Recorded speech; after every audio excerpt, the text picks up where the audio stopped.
Assalamualaikum warahmatullahi wabarakatuh. Alhamdulillah wa kafa, asyhadu an la ilaha illallah wahdahu la syarika lah, wa asyhadu anna Muhammadan abduhu wa rasuluh. Allahumma shalli ala sayyidina Muhammad wa ala ali sayyidina Muhammad. Rabbi zidna ilman nafi'an wa arzuqna fahma waj'alna min ibadika sholihin. Amin amin ya rabbal alamin. Alhamdulillah rabbil alamin.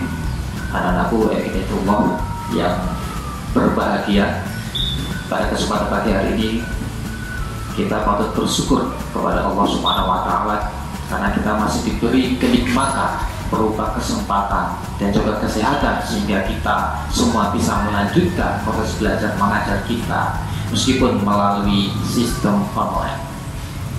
Anak-anakku yang kami banggakan, pada kesempatan kali ini tema yang akan kita bahas adalah keragaman yang ada di negara kita tercinta, Indonesia. Negara Indonesia bisa dikatakan sebagai negara perpulauan terbesar di seluruh dunia. Mengapa bisa demikian? Karena negara kita terdiri dari lebih 16.000 pulau yang tersebar di seluruh pelosok negeri, terutama yang tadi di pinggir-pinggiran perbatasan negara-negara Indonesia. Dari puluhan ribu pulau tersebut ada pulau-pulau yang sudah dinamakan dan juga ada pulau-pulau yang belum dinamakan. Ini satu sisi. Sementara di sisi yang lain, negara kita juga bisa dikatakan sebagai negara yang kaya akan suku bangsa dan bahasa. Di dalam catatan pemerintah, negara Indonesia memiliki 2.500 bahasa, baik itu bahasa resmi seperti bahasa Indonesia maupun bahasa-bahasa lokal, bahasa-bahasa daerah yang dimiliki oleh masing-masing suku dan daerah masing-masing. Yang tidak kalah penting juga adalah negara Indonesia ternyata memiliki sekitar 1.340 suku. Ini sebuah suku yang sangat kaya sekali. Kalau kita bandingkan dengan negara yang lain, hampir tidak bisa menyamai suku yang ada di Indonesia. Satu hal lagi yang perlu kita sampaikan kepada anak-anakku sekalian adalah negara kita tercinta Indonesia mengakui 6 agama resmi, yaitu pertama adalah agama Islam, yang kedua adalah agama Kristen, ketiga adalah agama Katolik, yang keempat agama Hindu, dan kelima adalah agama Buddha, dan yang terakhir adalah agama Konghucu. Jadi dari paparan tadi bisa kita katakan bahwa Indonesia dari segi suku bangsa memiliki beragam ribuan, sekitar 1.340, sementara dari aspek bahasa kita memiliki 2.500 bahasa. Ini sungguh sangat kaya sekali. Ini menunjukkan apa, anak-anakku yang kami banggakan, bahwa memang negara Indonesia ini adalah negara yang oleh Allah SWT diciptakan sesuai di dalam firman-Nya surat Al-Hujurat ayat 13. A'udzubillahi minasyaitonir rajim. Bismillahirrahmanirrahim. Ya ayyuhan nasu inna khalaqnakum min dzakari wa untha wa syu'uban wa qabaila lita'arafu in akramakum 'indallahi atqakum. Yang artinya adalah, wahai manusia, kami menciptakan kalian semua, tidak lain adalah kami menciptakan kalian semua baik itu dari jenis laki-laki maupun perempuan, baik itu dengan beragam suku, dengan beragam bangsa, tidak lain adalah untuk saling mengenal. Mengapa saling mengenal? Karena kemuliaan di sisi Allah Subhanahu wa taala bukanlah diukur dari suku, dari kelompok, dari laki-laki maupun perempuan, tetapi dari sejauh manakah manusia itu bertakwa kepada Allah Subhanahu wa taala. Anak-anakku yang kami banggakan, yang perlu kita perhatikan adalah Allah di dalam firman-Nya tersebut menggunakan redaksi ya ayyuhan nasu, yang artinya adalah wahai para manusia, bukan menggunakan redaksi ya ayyuhal mu'minun, bukan ya ayyuhal muslimun, bukanlah menggunakan redaksi wahai umat muslim, tidak, tetapi menggunakan redaksi wahai para manusia. Ini menunjukkan apa? Bahwa Allah Subhanahu wa Ta'ala menciptakan manusia terlepas dari agamanya, terlepas dari suku bangsanya, tidak lain adalah agar supaya lita'arufu, untuk saling mengenal. Saling mengenal dalam pengertian apa?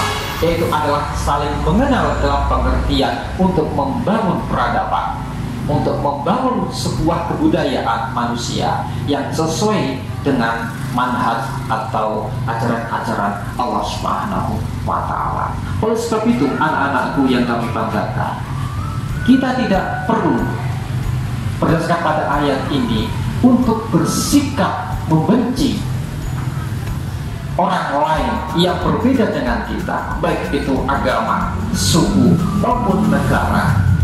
Kita letakkan dalam kerangka itu semua adalah semata-mata untuk menjalin, membangun sebuah peradaban umat manusia.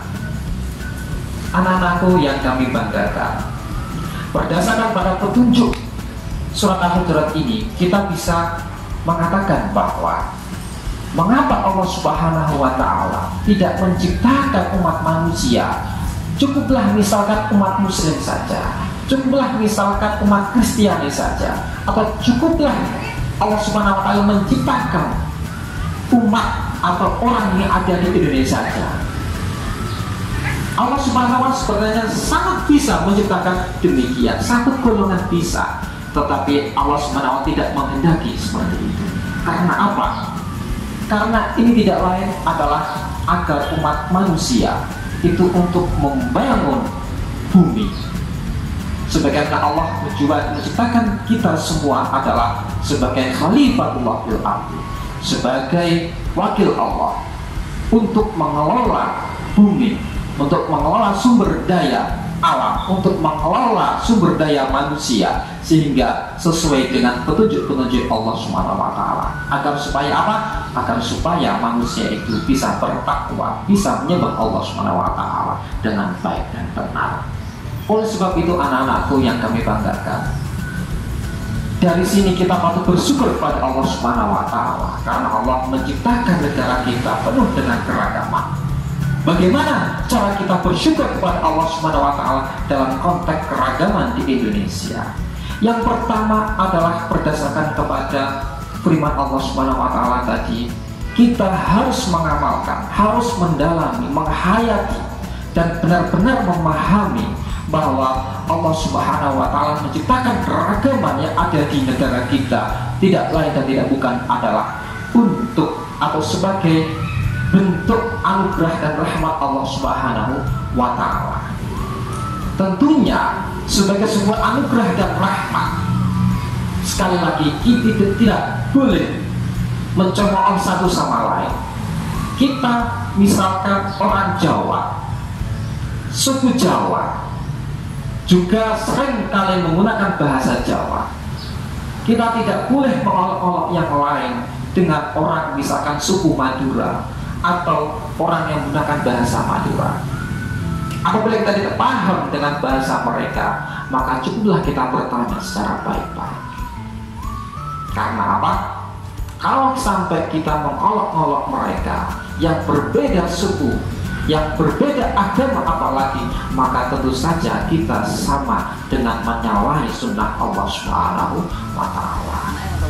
Oleh sebab itu, anak-anakku yang kami banggakan, Islam sangat mengajarkan kepada kita untuk saling toleransi, untuk saling menghargai, untuk saling mencintai satu sama lain, untuk saling empati satu sama lain. Karena tidak ada posisi yang paling tinggi di hadapan Allah Subhanahu wa Ta'ala selain keimanan kita kepada Allah Subhanahu wa Ta'ala. Di dalam ruang kelas misalkan, Allah Subhanahu wa Ta'ala menciptakan diri kita dari beragam latar belakang orang tua, Ada kalanya orang tua yang kebetulan sedang mendapatkan tugas di pemerintahan misalkan. Ada pula misalkan orang tua yang bertugas sebagai tenaga pendidik, atau bahkan ada orang tua yang kebetulan menjadi seorang petani.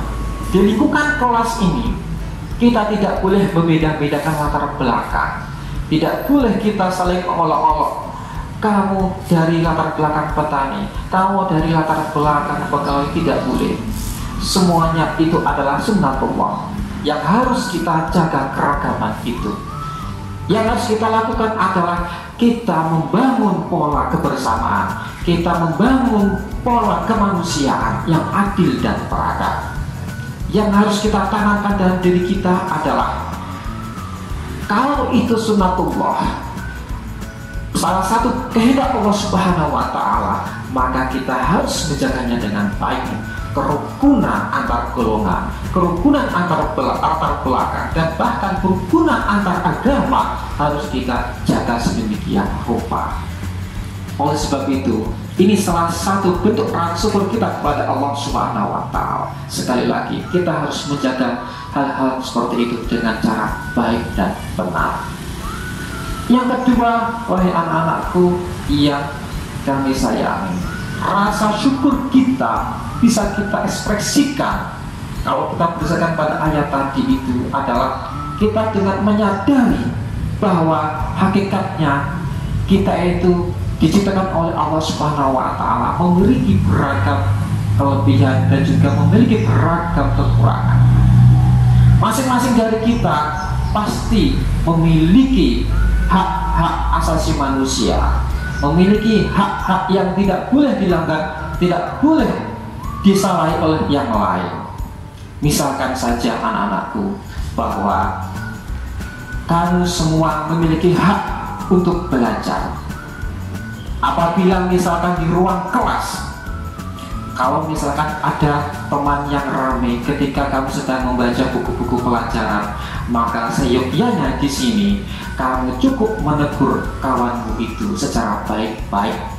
Alangkah lebih baiknya apabila semuanya di ruang kelas itu menyadari bahwa anak A, B, C ini memiliki hak sama-sama untuk belajar. Oleh sebab itu, maka harus sama-sama menjaga lingkungan ruang kelas agar kondusif. Masih sama-sama mengetahui bahwa masing-masing dari anak ini memiliki hak untuk belajar dan lain sebagainya. Anak-anakku yang kami cintai, ini adalah salah satu bentuk rasa syukur kita kepada Allah Subhanahu wa Ta'ala dalam konteks keragaman di Indonesia, lebih-lebih dalam konteks kehidupan kita sehari-hari, terutama dalam lingkungan sekolah. Yang terakhir yang ingin kami sampaikan, anak-anakku yang kami banggakan, tujuan Allah Subhanahu wa Ta'ala menciptakan keragaman negara Indonesia ini tidak lain dan bukan adalah agar supaya lita'awanu 'alal birri wat taqwa, untuk saling tolong-menolong dalam kebaikan dan ketakwaan kepada Allah Subhanahu wa Ta'ala. Bukan wala ta'awanu 'alal ismi wal 'udwan, bukanlah untuk tolong-menolong dalam hal keburukan, apalagi dalam hal permusuhan. Ini yang harus kita garis bawahi anak-anakku, bahwa kita semua harus saling tolong-menolong dalam kebaikan. Dalam konteks apa misalnya? Hal-hal yang kecil, misalkan kita bisa membantu teman ketika dalam kesulitan untuk memahami pelajaran, misalkan kita bisa membantu teman kita untuk mengajarkannya, untuk mengasih solusi agar teman kita itu bisa mengerjakannya. Atau misalkan dalam hal yang paling kecil adalah kita bisa tolong menolong antar sesama anak-anak, misalkan saling membawakan hal-hal yang dianggap berat oleh mereka. Seperti misalkan kalau teman kita itu membawa tas yang berat, alangkah indahnya kita bisa membantunya untuk saling membawa.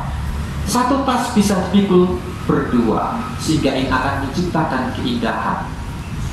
Yang lain lagi dalam konteks kebaikan adalah terutama apalagi di lingkungan kita ini dekat dengan masjid, Kalau misalkan sudah waktunya sholat duhur, maka kita harus bergegas untuk mempersiapkan diri sholat duhur. Apabila ada teman-teman kita misalkan masih banyak bermain, ya kita ajak mereka untuk segera berwudu dan mempersiapkan diri akan sholat duhur. Ini adalah hal-hal dalam kebaikan. Jangan sampai misalkan kita memusuhi teman-teman kita karena hal-hal sepele misalkan, sehingga kita bertengkar dan kita membela teman-teman kita itu untuk bertengkar atau untuk yang lain. Ini tidak boleh. Jangan sampai seperti itu. Kalau sampai seperti itu, berarti yang pertama adalah kita menyalahi sunnah Allah Subhanahu wa Ta'ala. Yang kedua adalah tentunya kita akan menyalahi tentang hakikat keragaman yang ada di negara kita. Oleh sebab itu, anak-anakku yang kami cintai, apabila kita sudah mampu melakukan itu semua, tentunya adalah kita mampu menciptakan diri kita, bisa membentuk diri kita menjadi anak-anak yang berkualitas tinggi, tidak hanya secara moral tetapi juga secara agama, sehingga hasilnya nanti kita bisa benar-benar menjadi seorang insan muslim yang berbakti kepada agama, nusa dan bangsa. Lebih-lebih dalam lingkungan kita bisa berbakti kepada orang tua kita. Kiranya cukup sekian yang bisa kita sampaikan. Mudah-mudahan kita semua bisa menerapkan keragaman yang ada di Indonesia dan bisa memahami hakikat keragaman itu dalam kehidupan kita sehari-hari. Assalamualaikum warahmatullahi wabarakatuh.